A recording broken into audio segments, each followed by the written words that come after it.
ଜାତୀୟ ପଶୁ କିଏ କହିଲ? ଜାତୀୟ ପଶୁ କିଏ? ଜାତୀୟ ପଶୁ କିଏ? ପାଟି ଚୁପ କର। ଜାତୀୟ ପଶୁ କିଏ? ବାଘ। ଜାତୀୟ ପକ୍ଷୀ? ମୟୂର। ତାପରେ ଜାତୀୟ ଫଳ ଆମର କଣ? ଆମ୍ବ। ଜାତୀୟ ଖେଳ? ହକି। ଜାତୀୟ ସଙ୍ଗୀତ କଣ? ଜନଗଣ ମନ। ଜନଗଣ ମନ ବୋଲ ନା।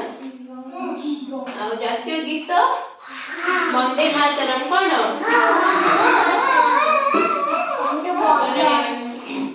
ଜାତୀୟ ପତାକା? ତ୍ରିରଙ୍ଗା ପତାକା। କହିଲ ଜାତୀୟ ପଶୁ ନା କଣ? କଣ ଜାତୀୟ ପଶୁ? ବାଘ। ଜାତୀୟ ପକ୍ଷୀ କଣ? ମୟୂର। ଜାତୀୟ ଫୁଲ କଣ? ଜାତୀୟ ଫୁଲ ପଦ୍ମ ଆମର। କଣ? ପଦ୍ମ। ଜାତୀୟ ଫଳ କଣ କହିଲି? ଆମ୍ବ। ତାପରେ ଜାତୀୟ ପତାକା? ତ୍ରିରଙ୍ଗା। ଜାତୀୟ ଖେଳ? ଏଇ ପଶୁ ନା। ଜାତୀୟ ଖେଳ କଣ? ଜାତୀୟ ଖେଳ କଣ? ହକି। କଣ? ହକି। ତାପରେ ଜାତୀୟ ସଙ୍ଗୀତ କଣ? ଜନଗଣ ମନ। ଜାତୀୟ ଗୀତ? ବନ୍ଦେ ମାତରମ୍। କଣ? ମୁଁ ଯାହାକୁ ପଚାରିବି କହିବ। ଜାତୀୟ ହାତ ଟେକିବ। ଜାତୀୟ ପଶୁ ଆମର କିଏ? ହାତ ଟେକ।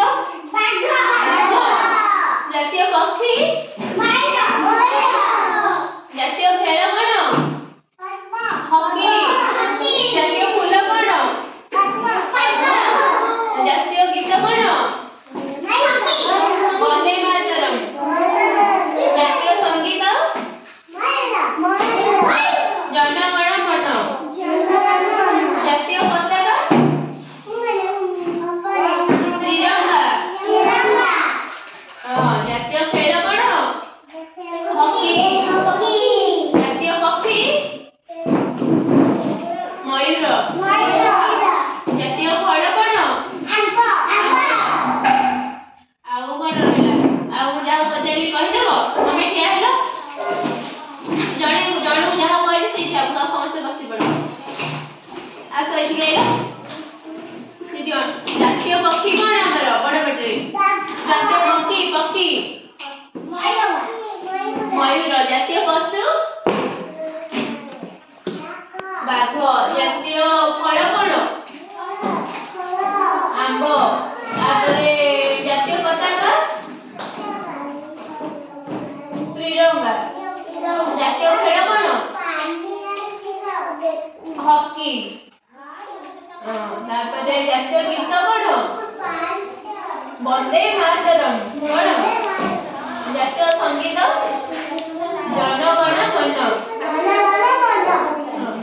ତମେ ଆସ।